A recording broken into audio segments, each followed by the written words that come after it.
से गुजरात दंगों से जुड़े एक और बड़े केस को रफा दफा कर दिया गया। 2002 गुजरात दंगों के 39 हिंदू आरोपी जिन पर सामूहिक बलात्कार, हत्या और दंगा भड़काने का आरोप लगा था, सबूतों के अभाव पर उन्हें इज्जत के साथ गुजरात की विशेष अदालत ने छोड़ दिया।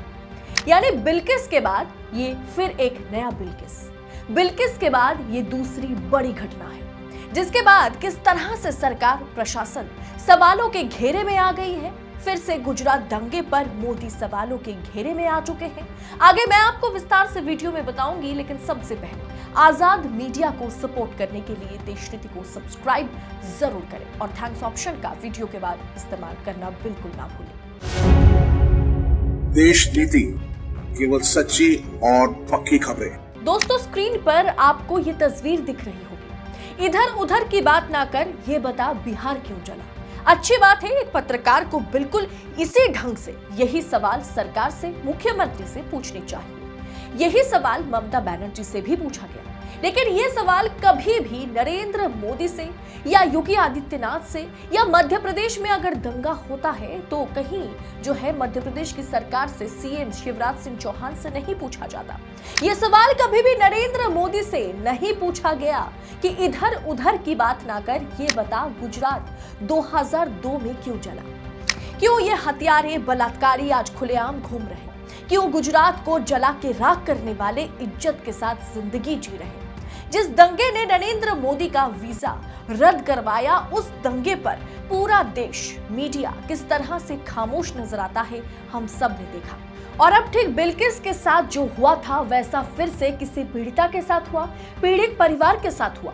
2002 गुजरात दंगों से जुड़े फिर एक केस को रफा दफा कर दिया गया और बलात्कारी, हत्यारे, दंगाइयों को गुजरात की कोर्ट ने बरी कर दिया। देखकर लगता है कि जो डंकापति है ना, वो ये साफ साफ इंस्ट्रक्शन दे चुके हैं कि ऐसी खबरों को एकदम उठाकर डस्टबिन में पटक देना, इस पर कोई खबर बिल्कुल मत चलाना। लेकिन विदेशी मीडिया कहाँ सुनती है।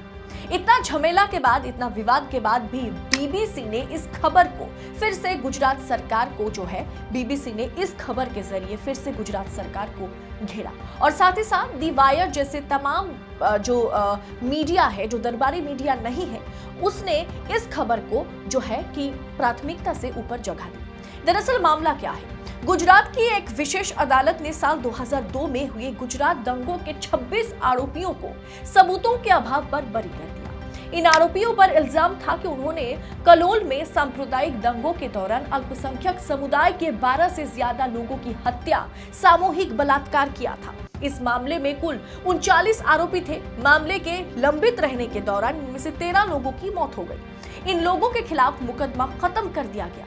बीबीसी रिपोर्ट के मुताबिक कोर्ट ने अपने फैसले में कहा कि अभियोजन पक्ष अपराध साबित करने में नाकाम रहा, यानी जो खुद विक्टिम है वो अपना, जिस पर अपराध उन्होंने लगाया, जिन्हें अपराधी माना, उनका अपराध साबित करने में नाकाम रहा। करीब 20 साल से इस मामले में 190 अलग अलग गवाहों और पुलिस और अन्य विशेषज्ञों द्वारा पेश गवाही और सबूतों पर अदालत ने गौर किया, लेकिन कोर्ट ने अपने फैसले में कहा कि 190 गवाह में से कुछ तो अपने बयान से मुकर गए और ये तमाम जो मसला है, इसमें हमें सबूत कुछ नहीं मिला। सबूतों से असहमत होकर हम जो है इन्हें रिहा करते हैं। इतनी लंबी चली कार्रवाई के दौरान अदालत के सामने 1592 सबूत पेश किए गए। इस केस में ज्यादातर आरोपी हिंदू थे जिन्हें बरी कर दिया गया और इस केस में थाने के तत्कालीन पुलिस सब इंस्पेक्टर रमन भाई और जयराम भाई पाटिल भी शामिल थे। अभियुक्तों को गुजरात हाई कोर्ट ने पहले ही जमानत दे चुकी थी, इसलिए वे पहले ही बाहर ही घूम रहे थे, लेकिन मुकदमा चलता रहा। बरी किए गए 4 अभियुक्त जो है वो मुस्लिम थे, बाकी 35 हिंदू समुदाय से थे। बीबीसी ने और उन पर आरोप भी लगा था कि वो अल्पसंख्यक यानी मुसलमानों पर जुल्म करते हुए, दंगा भड़काते हुए, बलात्कार करते हुए और इतने सारे मुसलमानों की हत्या करते हुए ये 35 हिंदुओं को जो है जेल में डाला गया था। लेकिन बाद में हाईकोर्ट ने उन्हें छोड़ा और अब जो है वो बाइज्जत बरी हो गए। बीबीसी ने इस फैसले पर सवाल उठाए, उनका क्या होगा जिनके रिश्तेदार मारे गए? उस औरत का क्या होगा जिनके साथ 7 लोगों ने सामूहिक बलात्कार किया? खैर, शायद हम भूल रहे हैं, गुजरात में ये सब तो आम बात है। अरे जनाब, ये गुजरात मॉडल है, इस गुजरात मॉडल में फिर से 2002 दंगों के हत्यारे बलात्कारी दंगाइयों को छोड़ देना कौन सी बड़ी बात है। हाँ, अगर इनमें से आरोपी में से 4 हिंदू पाए जाते और 35 मुस्लिम आरोपी पाए जाते तो 1592 सबूत पेश करने के बाद भी किसी के रिहाई तो नहीं होती। उल्टा घर पर बुलडोजर तो जरूर पहुंच जाता और बुलडोजर जो है घर पर चल भी जाता।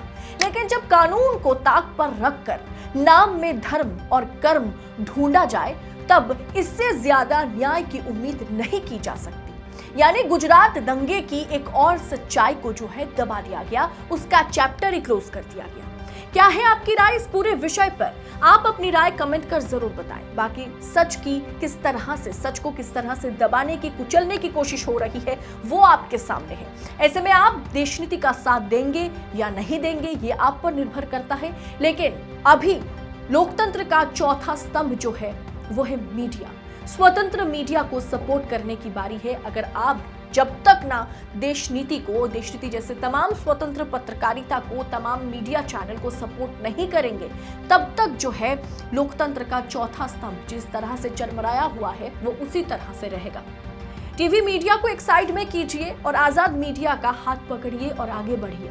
देशनीति को सब्सक्राइब करने के साथ साथ आपसे अपील करूंगी कि चैनल के लिए आप थैंक्स ऑप्शन का इस्तेमाल करें, क्योंकि जितना ज्यादा आप इस थैंक्स ऑप्शन का इस्तेमाल करेंगे देशनीति आर्थिक तौर पर मजबूत होगा और हम यूं ही निडर होकर, निर्भीक होकर आप तक सच्ची खबरें पहुंचा सकेंगे। जय हिंद, जय भारत। आपका एक सब्सक्राइब हमारे लिए महत्वपूर्ण है। देश नीति को अभी सब्सक्राइब करें और बेल आइकन को दबाना ना भूलें।